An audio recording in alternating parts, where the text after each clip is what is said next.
Welcome to Prose and Cons, a podcast by writers for writers, brought to you by Precipice Fiction. Precipice Fiction would like to acknowledge the people of the Eora and Durag nations as the original custodians and storytellers of the land this podcast was created on. Welcome to Prose and Cons, the Precipice Fiction podcast, a podcast by emerging writers for emerging writers, because sometimes we feel like prose and sometimes we feel like dirty, dirty cons. I'm Paddy Boylan. I haven't hosted for a hot minute, but here I am. It's fun to be back. And joining me are my illustrious co-hosts, Ali Burnham. Hello, I'm Ali. A quick introduction from me. I have a background in screenwriting. I'm working on a few screenplays at the moment, knee deep in those. But I also write prose, and I also find myself teaching every now and then screenwriting. And Alex Eldridge. I am an author. I've published one collection of short stories called Golden Hour. It's on Amazon, and also obviously contributed to the new Mythic collection. And also I've recently had a story published in the Big Issue, the literary edition of that, the fiction edition, I beg your pardon. And I'm a creative writing teacher, editor, technical writer, and in theory, I'm writing fiction and writing a novel. Aren't we all? Well, some of us more so than others. Ali, you were talking about how you've got like story cards scattered all over your floor at the moment for plotting. Yes. No, it's very exciting because I've had it plotted out for like 2 months, just haunting me on my floor, which is good motivation because I'm like, the story's there. The story will be done when my floor is clean. And I'm just about to hit the midpoint. So literally half the cards are gone. And that's very satisfying. Good mentally. So I'm like, I'm cleaning and writing at the same time as my floor gets cleaner. That feels like an actionable tip. Yeah. Make the story a mess. And then as you clean it up. And then you have a finished story at the end. Yeah. Oh. Quite useful. Phoenix, Matan, and James can't make it today. They're off having fabulous adventures, so it's just us three. And today, we're going to be exploring a pair of fairly powerful devices that you can use in your writing to build tension, to move a story toward a climax and make it seem like it's going somewhere.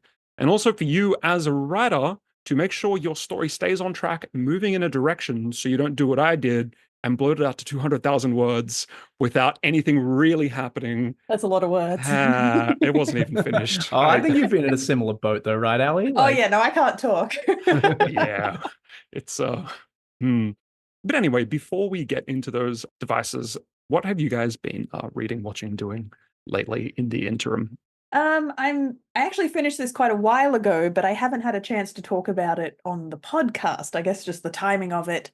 But this is me finally with the opportunity to gush about Succession. Oh yes. Nathan and I waited until the final season dropped, so we knew Succession was the biggest thing, the newest thing, the greatest thing. But like we're like at this point, let's wait for season 4 so we can just binge it all, and then we can watch season 4 as it drops. So we did that. Incredibly satisfying. Oh my gosh. So I won't spend too much talking about what it is. I'll just tell you all to go watch it. It has premium good television drama, probably the best you're going to find out there at the minute. And I'll just talk about the way it made Nathan and I feel. I feel like at the end of season 1, like literally that episode ended and we're just gasping. Like we're looking at each other and we're like, holy hell, that was just guttural reaction to it. And it then continues to remain good dialogue, good drama, but it just saves its punch moments for the end of each season. It continued to meet that formula each time. We probably season 4 again, we had the similar just leaving us breathless, leaving us speechless. That kind of really good television. At the risk of making this a whole thing, I saw the first 4 episodes expecting to love it. I really didn't like it. Oh, I really didn't like it at all. About it? It's going to take a while, but maybe we can save this for another episode. But because if it was a taste thing of you don't care watching terrible people being terrible, that's some of it. Yeah, I understand that as a genre. Because we watched the I'm going to forget what it's called. What's the resort drama? White Lotus. White Lotus. So we watch White Lotus. So we're like, look, we see why it's good. But also that was probably just on the edge for me, being like, why are we watching people being terrible? So I get how that's like a taste thing, and Succession's walking the same street. But I feel like there was just enough tension, goodness, characters with minor redeemable, lovable moments to keep drawing you just in. enough. Just enough, yeah. Totally. I don't know, maybe I should see the whole thing. If you can stick out at least season 1 for me, so you can line yourself up for this perfection of a character arc that is season 1, then you, if you hate it, still come back to me. Okay. I think you might have talked me into it. Actually, I might give it another shot. Alex, what have you been up to? I've been reading a lot of nonfiction recently, actually. What have I been going through? Listening to an audiobook by James Nestor called Breath, about literally breathing and how we're doing it like wrong. And how our jaws are all too small, and that affects how we breathe. It's a whole thing. Interesting. So I've been doing that. Recently my girlfriend Liz put me onto. She's been like, "Hey, this is a seminal middle grade series that I was really into. You should read it." And having last time she recommended me something, which was The Hunger Games, I was like, "This is really good." I was like, "Yeah, I'll give it a go." So the series in particular she's asked me to go over, which is topical enough, is Percy Jackson. So I've been doing that and just reading through that and being like, okay, this is like we've talked about this before. So it's not a bargain basement Harry Potter. No, it's really not. Okay. It's really not. Not from what I can see. It's like the character. It's very the character's like got a lot of like gumption, and he's it's still middle grade fiction, but like it's not like I get to the end of the chapter and go like, all right. It doesn't do any of those dumb like takeaways. You know, that classic Goosebumps like, and then they heard a noise coming from the attic. It was Dad, like on the new.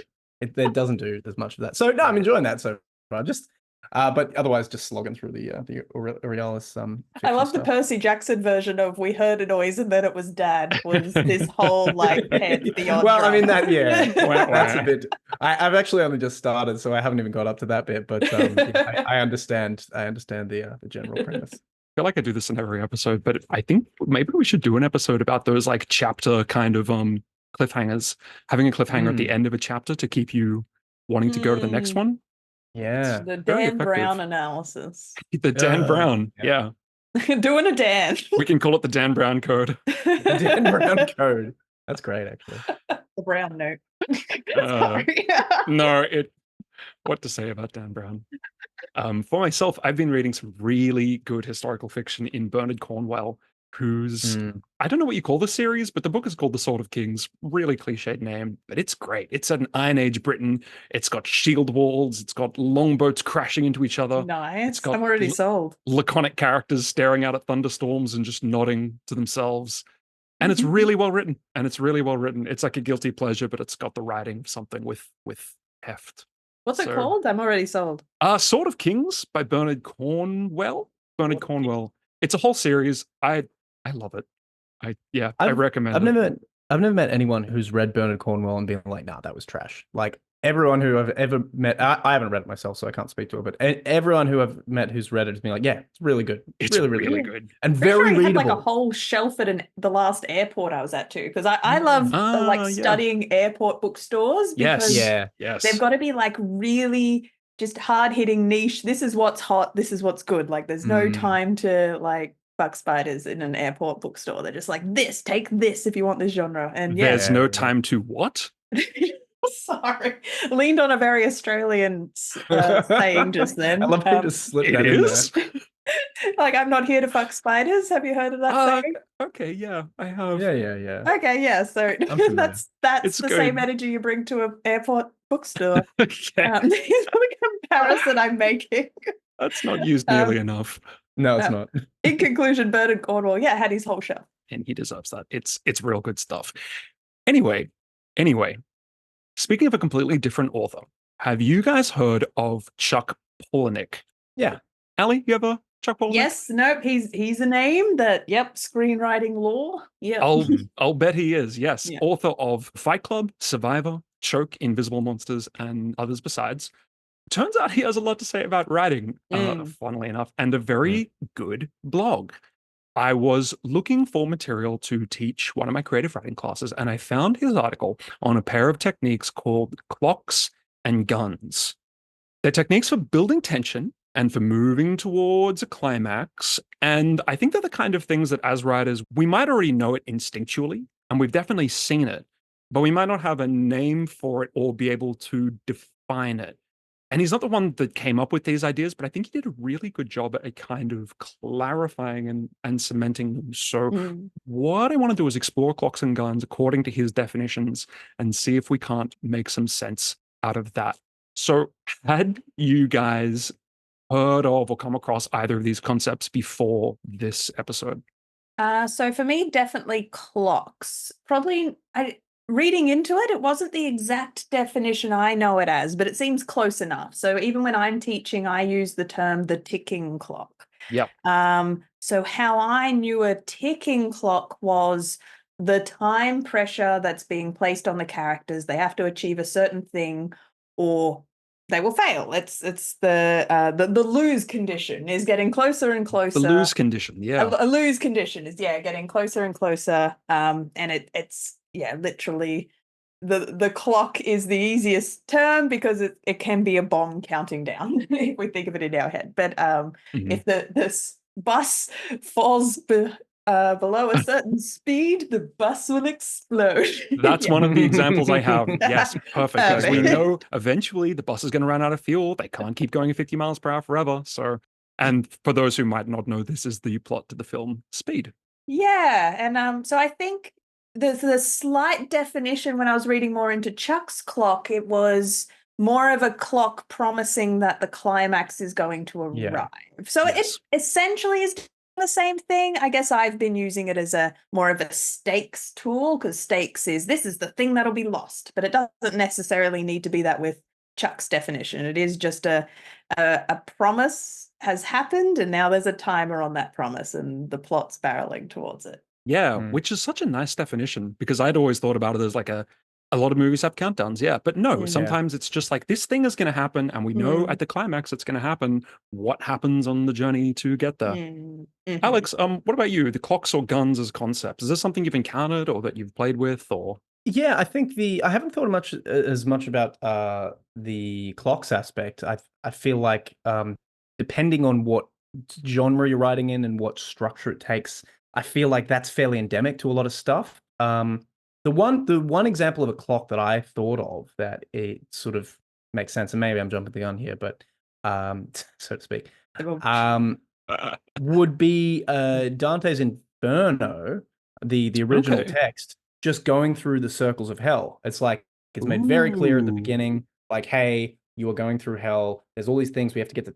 Tartarus, I believe, is the bottom one. I might be mixing my mythologies there, but this is where Satan is. That's basically where the exit tube to heaven is, or to limbo at least. So you got to go down to go back up. So that was my but yeah, I think a lot of stuff is, at least in his definition, is endemic to how it is. Like we've got to catch the killer. The killer's, they're stalking their next victim, and it becomes apparent that they're getting closer and closer to that. That is kind of more of a ticking time bomb. But even something like Harry Potter, just the school year running its course. Like we know that we're going to reset at the end of the school year. I guess you don't necessarily know at the beginning of the first book, but it becomes very apparent that that's a trope.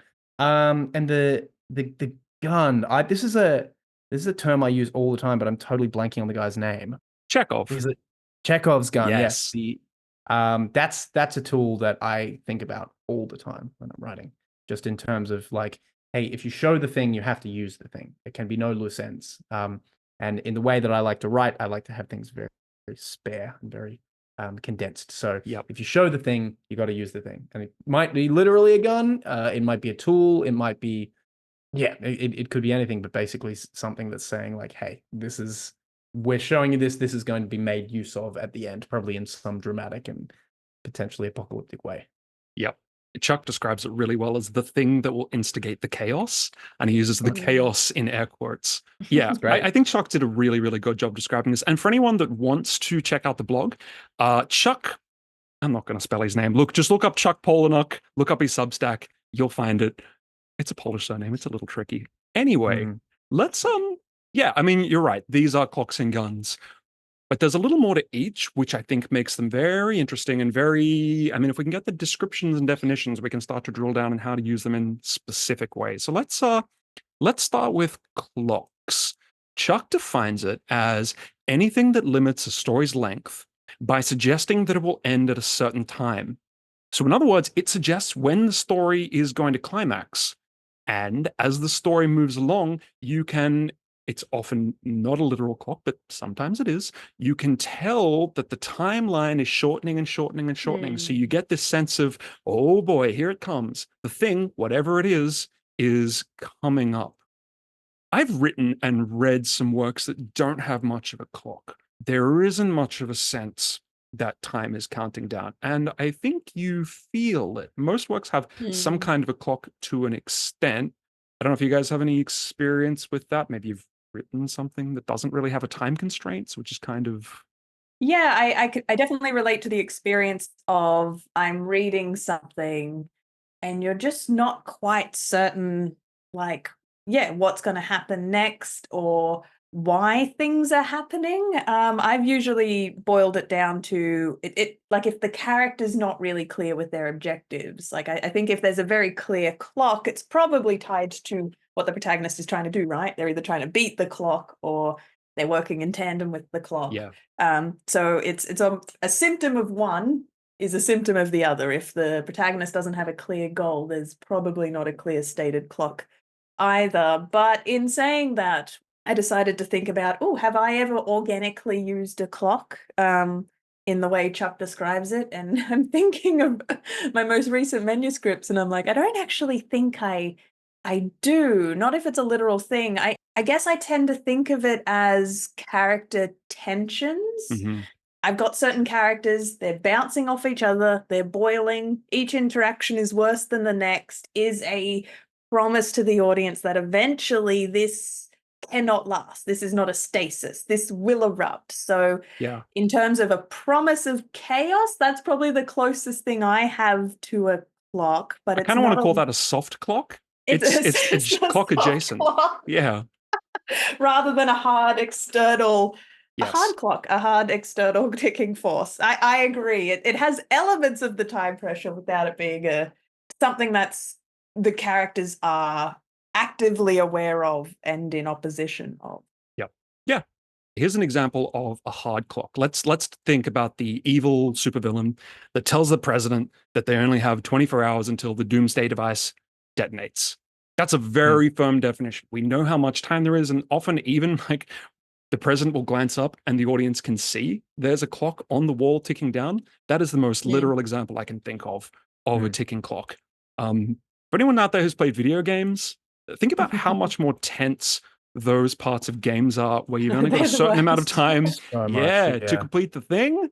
Looking at you every underwater level ever. Yeah. I remember playing Wario Land on the Game Boy, and there's this thing where there's like a lava thing going before, and it stressed me out so much. Like I couldn't do it for a really long time, and then I just I remember Prince of Persia being the one that got me with the literal time mechanics. And if it was just a wall puzzle, climb the puzzle, do the jumping puzzle without a timer, I probably could have done it in the 20 seconds it allows you to do it. But because you're thinking about the timer clicking down for 20, suddenly the puzzle is so much harder and you're panicking. Yep. And I remember finding that so very frustrating. Yeah. But I think watching it externally, well, yeah, but when you watch characters go through that frustration, you know, we all enjoy pain. So love it. So I watched a really good movie. Look, it actually wasn't a good movie. I really enjoyed it, but I did really get a lot out of it, and it had it kind of was a hard clock. So it's called Fall. I'd like to preface it by saying it is not a great movie, but I really liked it. It's a horror movie, well, thriller. It's about basically these girls who go and climb this giant tower, and the tower is really old. They climb to the top of it. Lo and behold, the ladder falls down. They are stuck at the top of this tower that's the size of the World Trade Center. Like, it's ridiculously tall. They climb the ladder. Like they climb up this. It's just like it's like a social media stunt thing. They're like, oh, look, we climbed on top of this thing, and it becomes this soft clock because basically they're running out of batteries to do things to contact people. We've established there's no physical way for them to get down themselves. It can't be done. And then also there's the like literal circling vultures that are going around them. And like the emotional and character elements of it were done really poorly, but that element alone, and also the fact that they were like elevated like 2,000 feet above like the ground. That element really brought this sense of tension to it, this sense of like what's going to happen. Yeah. And there was a lot of organic, diaspora that you could derive from that, even though parts of it were really not great. Yeah, I guess the resolution is the knowledge they have to get down. One way or another, this story ends when they reach the ground. It's like the gravity, the location is yes. Yeah, exactly. And it's got a really good twist too. I will say that there's a very good twist in it. I guess what all these things have is an arrow that's pointing very firmly in one direction, and we know it's going in that direction. So some examples of just when I was rattling stuff off for notes for the episode are the entire disaster movie genre. That's all clocks. When you know that the volcano is going to erupt, or specific example, the 1998 disaster movie Deep Impact. At the start of the film, we're told a comet is heading toward Earth and it's going to be really bad when it hits. And there's never any ambiguity about whether it's going to hit. The comet's going to hit. Yeah. So it's the tension of when it hits, what characters do in the meantime, the shortening fuse before it does. That is about the most firm example of a hard clock I can think of. I was thinking of Armageddon. I mean, they're like the same movie, right? Like, I just know one of them has that Aerosmith song in it. Like, and I think that's Armageddon. I think you're right. And Bruce Willis is in that one. Yes, don't know about Deep Impact, but same thing. I think the genre's all it's pretty samey. Okay, here's an example: Romeo and Juliet. Juliet is set to be married to Count Paris. We know it's only a matter of time before the marriage goes ahead, and it's that closing window that arguably spurs Romeo and Juliet towards their self-destructive romance, because they've only got so much time. So it puts this time pressure on the whole story. Sure. I just thought of a good one. Yeah. Titanic. Yeah. It's kind of making the ultimate promise, even before the characters know it's a problem.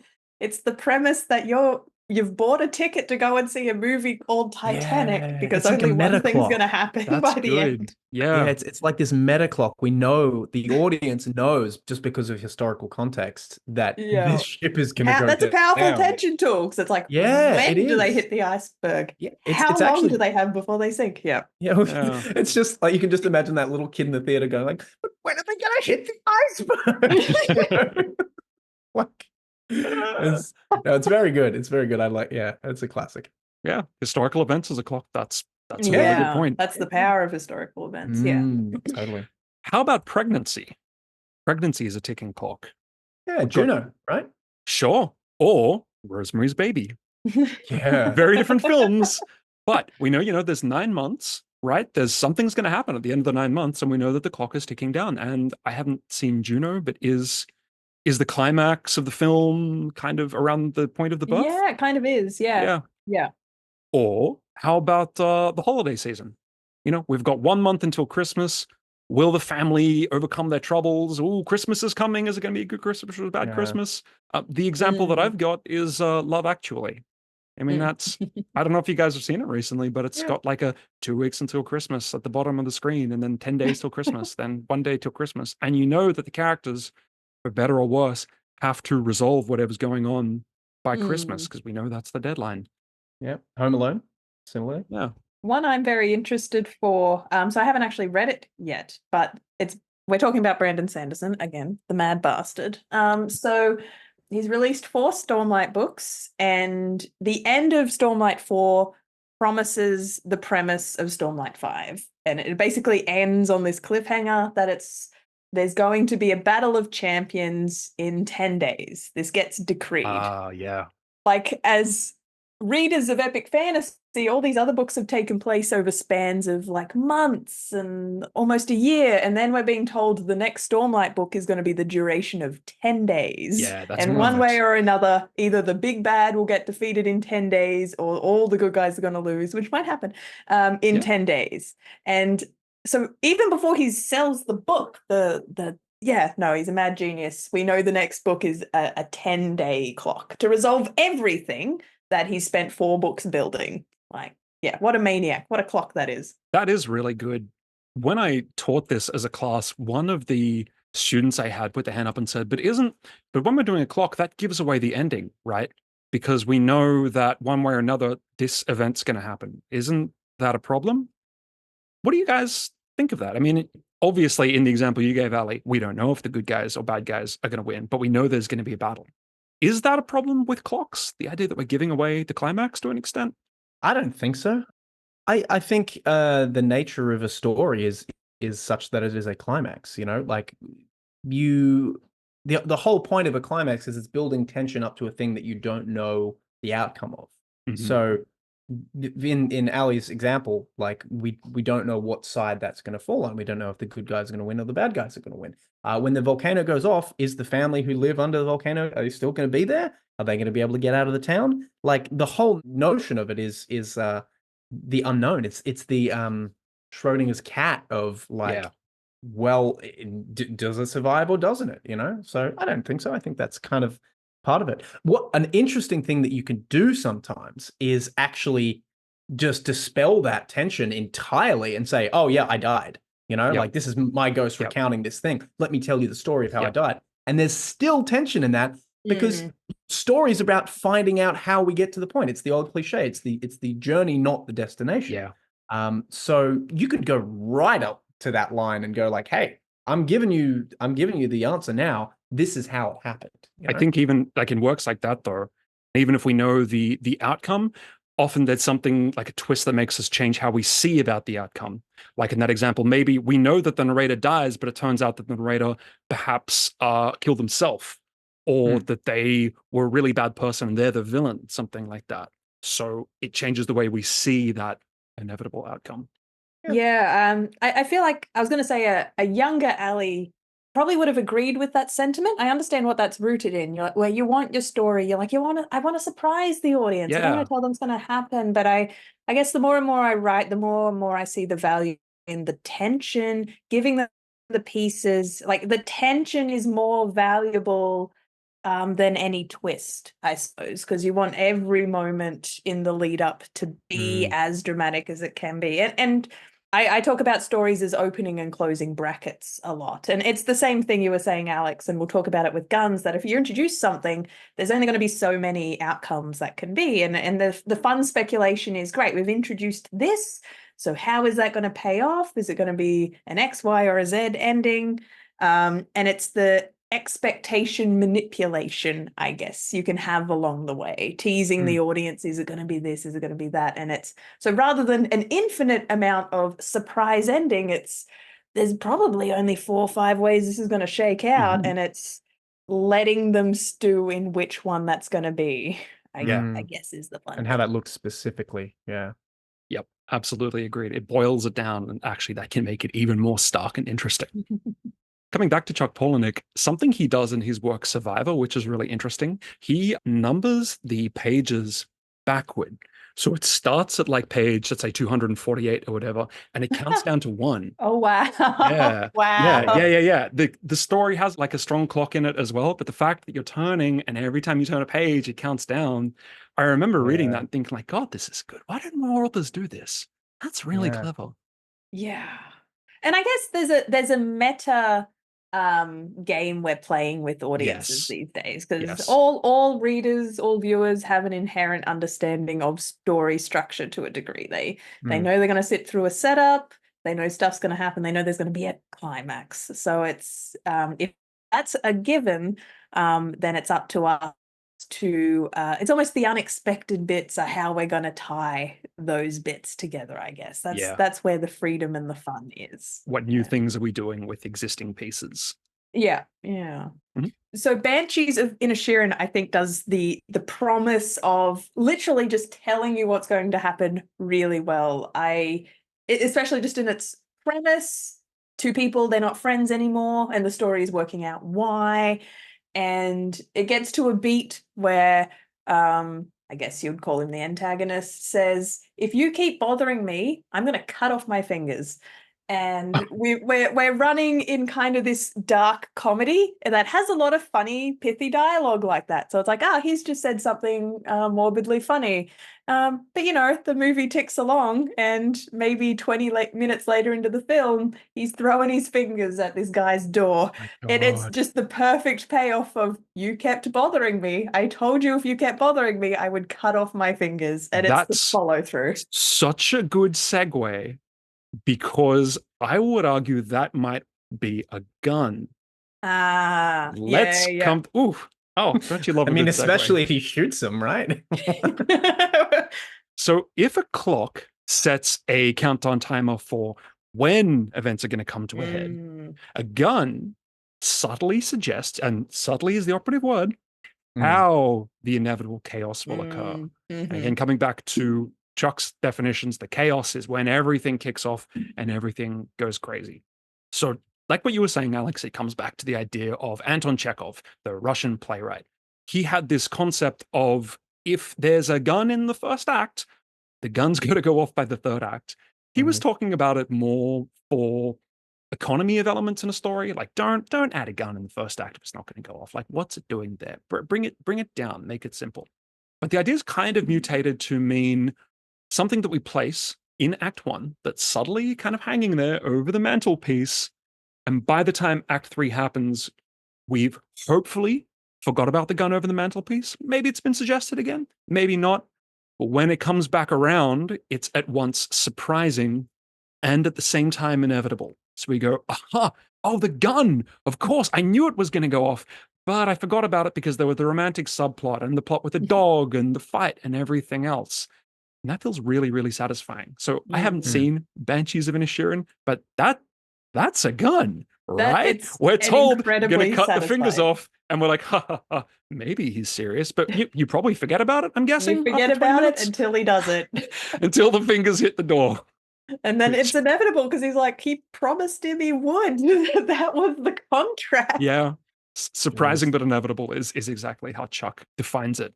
And it is important, I think, that the audience forgets about the gun for most of the movie. Yeah. If it's hanging there the whole time, then it's like, okay, well, of course that was going to go off. Yeah. So it's not a sword of Damocles. It's a gun on the mantle. Can you define a sword of Damocles for us? Oh, well, something that we're talking more the disaster movies, I suppose. We've been told this is the threat. We can always see the threat. The threat is always coming and it's going to fall.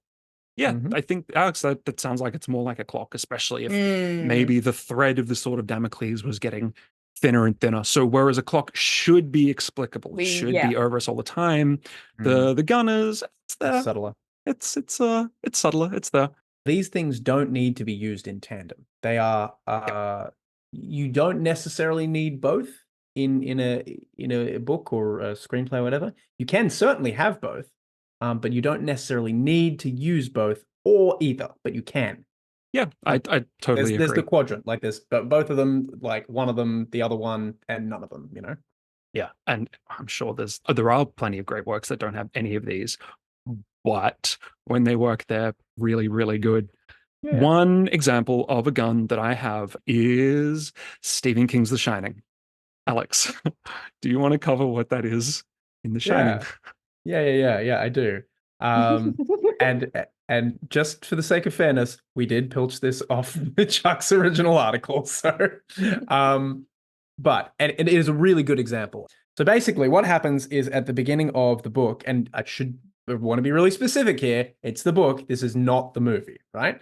So what happens is the main character, Jack Torrance, comes up, he's going to be a groundskeeper. He meets the old groundskeeper, who's this guy who seems a bit sort of like a little wacky, little crazy. He's like, oh, hey, you got to watch out for this boiler. Like, you got to make sure you keep it at level, because if you leave it too long, it overheats and it'll blow up and it'll take out the whole thing. So that is like an almost perfect Chekhov's gun, because at the end of the book, spoilers, the whole thing does basically go up because they've forgotten about this.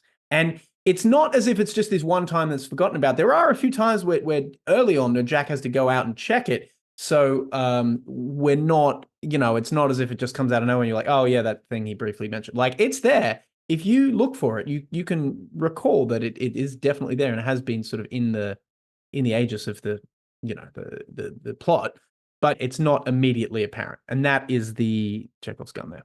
That's exactly it. It's hanging over us. It's nice and subtle, but when it happens, like, oh yeah, that was going to blow up. That was always going to happen. Yeah. Alex, do you have any examples of guns that you've come across or used? Or I rattled through all my mental catalog of Brandersons, and there's some in there, but then I realized I actually think George R. R. Martin is better at this specific technique. Okay. And with specifically the Daenerys plotline. So thinking of book one, it's the dragon eggs, and maybe the show's not quite as subtle with it, but the book does a very good job of the 3 dragon eggs are just a wedding gift at the start. And at this point, Game of Thrones, the book, is making a big deal about magic isn't real in this universe, where we're just a whole bunch of infighting houses for power. Magic's not a part of this world. Maybe there was magic once. I don't know. Leave that to the priests, but there's no magic. These are just remnants of history, but we thought it would be a pretty wedding present, but they are literally stone. Knock, knock, knock, the stone. And she's like, great, thank you for the pretty wedding gifts. Meanwhile, Daenerys nice has her plot. Like, her goal isn't trying to hatch dragon eggs. Her goal has nothing to do with dragons. Her goal is... it marries with her new husband's goals and surviving that situation, and her dick brother getting through that. So we are led to forget about these items. I think every time they camp in a new place, maybe there's a small moment where she likes to take them out and display them.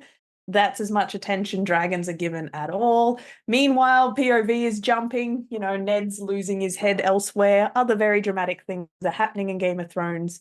Right at the very end, when Daenerys decides to burn the witch that murdered her husband, essentially, spur of the moment, she's like, look, I'm going to commit suicide and I want to be burned with my pretty dragon shells. Maybe she has an instinct in the moment where she does this. We don't know. And then we get dragons. And it's just this very inevitable, of course, this is what the entire plot's about. Of course, the entire 7-book run is going to be Daenerys raising the dragons, taking the dragons back to Westeros, getting the eggs at the start. Of course, the only possible payoff of using them is getting dragons. Dragon eggs equals dragons. But I thought it was just handled very subtly. And in less deft hands, it would be really obvious and on the nose. But George is very good at constantly reminding us this is not important.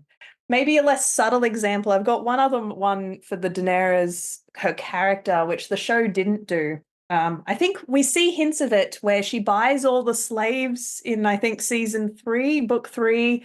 And there's a specific whip they give her. They're like, this is the whip that if you hold this, they will obey you. All the Unsullied will obey you if you hold this whip.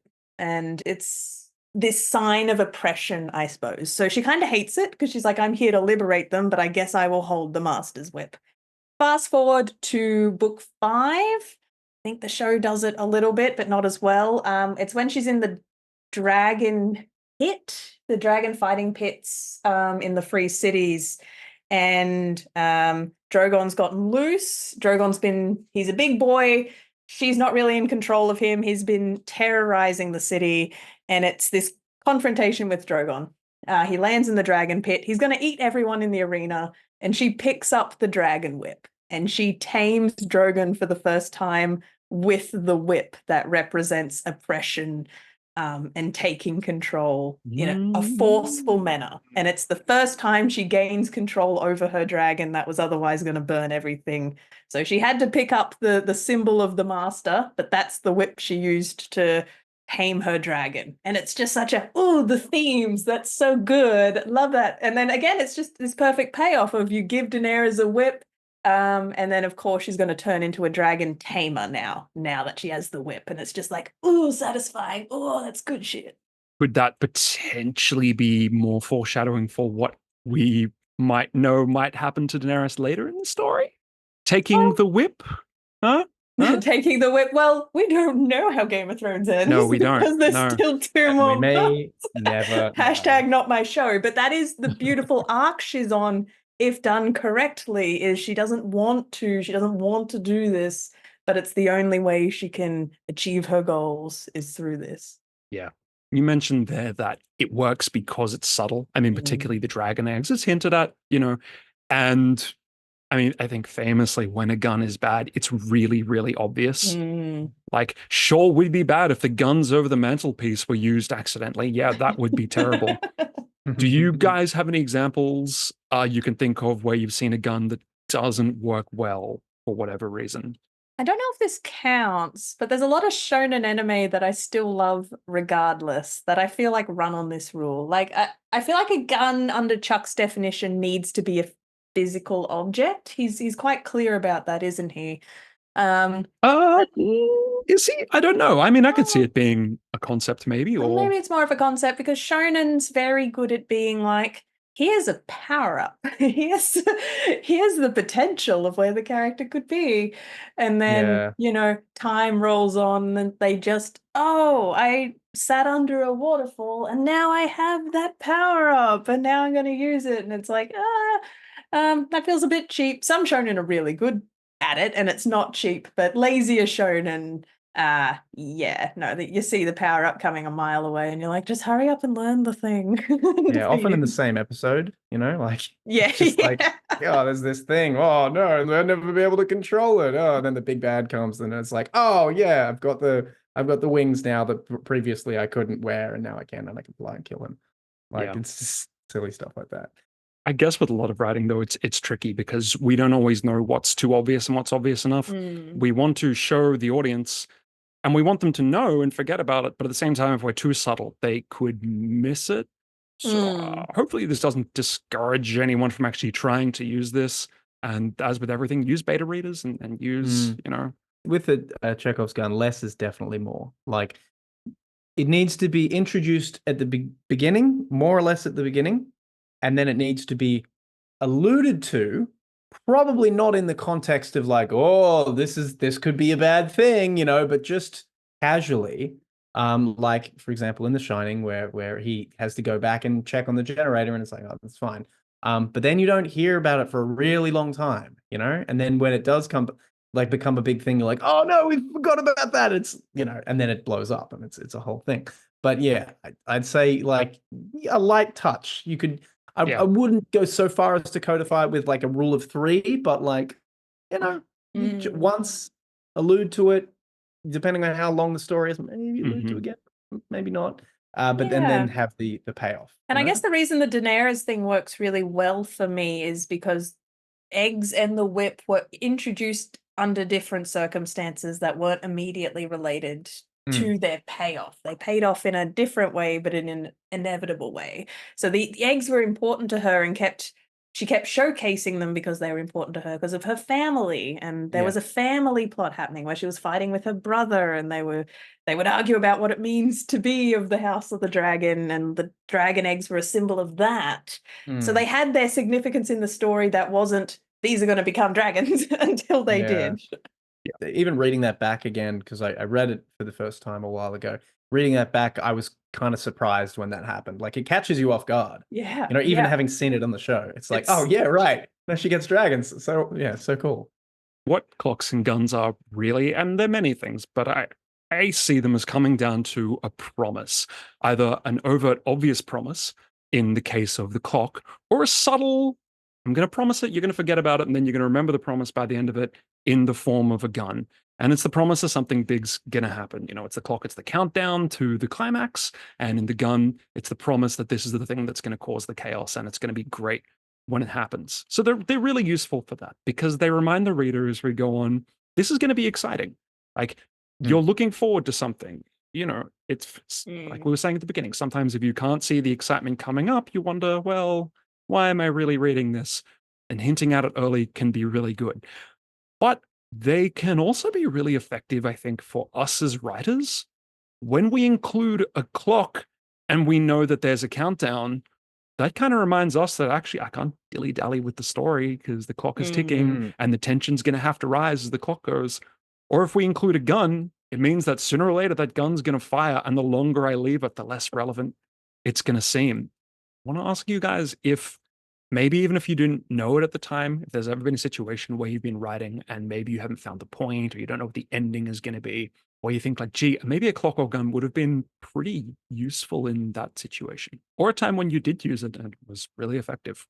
Yeah, they provide a really strong scaffold. I mean, particularly the clock, but yeah, both sort of elements provide this really strong sense of like start and finish, which is essentially all a story is. It's a beginning, it's a middle, and an ending. And if you can have an overarching thing that can very elegantly tie those things together in an appropriate context, because as I said before, you can't always or don't always need to use them both. I just think it's a really elegant tool to keep things going, and depending on the genre and stuff as well, I can see there being a clock of some description in in any kind of literary or commercial fiction. Like there's a time, yeah, like Romeo and Juliet. There's a countdown to how long until they're going to get married, or until the inheritance runs out, or something like that. Yeah, that's good. There's actually a very subtle clock in the book I'm reading right now, which is where basically the author's money is the main character, who is an author's money is running out, and like him and his wife become more and more antagonistic until it finally gets to a point where he's like, I can't do this. And that promise is fulfilled, and it's a very nice complete arc, because we've known it's happening, and it kind of comes to that. So yeah. And I'm guessing if I was the author of that, if I was ever thinking like, what should happen next? Well, the money dwindles more, and that causes another argument, but it needs to be bigger because the money's smaller. Yes. So it would lead the author to write the next part naturally. I can't say I've used it intentionally, but now that we've given these devices names, I feel like if I ever feel a lack of tension, because I think it's quite right that a story can stand on its own merit without using these devices, there'll be enough other elements creating pacing and tension that it works perfectly fine. But if I ever find myself being like, ooh, there's a sag here, events are happening and the characters are moving towards their goals, but why isn't it pacey? Why isn't there tension? I'll probably look to guns and clocks to see if there's a way I can just tighten that. Just spitballing, I think one of the next books, when I have free time to move on to a new project that I'd love to write, I think we'll have a terminally ill character. I want to try dealing with that. Oh, that's good. Yes, thematically, as exploring that thematically, but as a literal clock and also a bit of a gun. It shapes the timing and the plot resolution of the story. So then the story is just in the lead up to that. Yeah, it's a good frame. Yeah, definitely. Yeah. We didn't even get into the idea of illness as a clock, but I think I wouldn't call it a subgenre, but when I was doing research, there's a bunch of different works that use the idea of illness as a clock, and it seems very powerful. Yeah, and it's kind of that aging even, and the bucket list genre would fit into that. I feel like Up, the Pixar movies, even leaning on this. Yeah. Yeah. So to summarize, clocks and guns, they're both really useful to build suspense and tension throughout your writing. The clock sets a countdown for when events are going to come to a head, while the gun subtly suggests how the story's inevitable chaos will occur. Both devices, when used correctly, are really powerful for making your story that much more exciting, but also to keep your own story on track. So if you're ever in a situation where your story is floundering, you don't know where it needs to go, you don't know what should happen next, consider clocks and guns as devices in order to keep you on, like Alex said, the scaffold of your writing. So there's much more to say about this, and I'm sure many of you guys listening will have some ideas of your own, so send them through to us. We'd love to hear about them. We'd love to even discuss them on the show if you have a question or an interesting comment. We've got our email address in the little description below and all our socials. Check us out there. And if you've enjoyed today, please consider giving us a review. It's the only way that the algorithm can really see us, and it really helps us out. And Ali, I believe you have a quote to close us out. Yes, we were looking for quotes on tension and suspense, and we jokingly said, oh, let's try and find someone other than Oscar Wilde, because he's always guaranteed to have something good to say, but surely we can find someone else. And then we didn't. So here's an excellent quote from Oscar Wilde. The suspense is terrible. I hope it will last. Oh, I love that. He's so good. He is always excellent. He's amazing. Well, guys, thanks for joining me. This has been a lot of fun. I hope I feel like I've learned something through this discussion. Yeah, it was Me good. too. And until next time, we're Precipice Fiction. We'll see you again with more writing tips and tidbits. Until then, bye-bye. Bye.